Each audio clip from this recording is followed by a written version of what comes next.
The day of doubt, Yom Shak, refers to the last day before Ramadan. And what that refers to is that a person, if they're not sure if Ramadan started or not, so they're doubtful, so they call it Shak. And what they do is they fast and they say, if this day is Ramadan, then I fasted a day of Ramadan. And if it's not a day of Ramadan, then I have an optional fast. And that's called the Yom Shak, the day of doubt.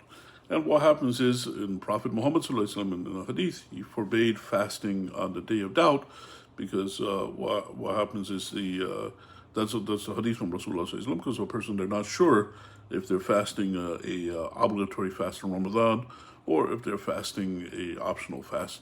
And that's something that Rasulullah he had prohibited. He did not allow that. And what happens to ulama, they say that if a person does fast that day, the day doesn't count. It doesn't count. If it turns out to be the first of Ramadan and they fasted that day, it doesn't count on the person, because a person, they have to be sure that they're fasting a day of Ramadan, and they have to have the intention before they start the fasting. So in this particular case, it's not correct to do so.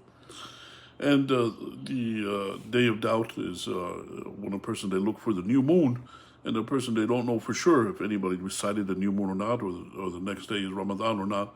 So then what they do is they fasted with the ignorance, and that's the Yom Shak, and that's not allowed to fast in Islam. A person have to be sure that they're fasting Ramadan, and they make the intention the night before, and then that's what counts.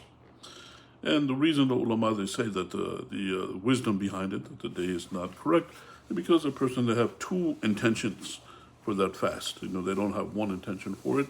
And that's what the Sheikh had mentioned about the wisdom behind why it's not acceptable. Because a person, if they're going to fast, it has to be either to fast the optional day or to fast the obligatory day of Ramadan. You can't mix both of them together. That's what the Sheikh explained it for the day of doubt. And again, the day of doubt is the end of Shawwal, the month before Ramadan, where a person, they're doubtful, they don't know for sure if the next day is Ramadan or not. And Allah subhanahu wa ta'ala knows best, and may peace and blessings be upon Prophet Muhammad sallallahu alaihi wasallam.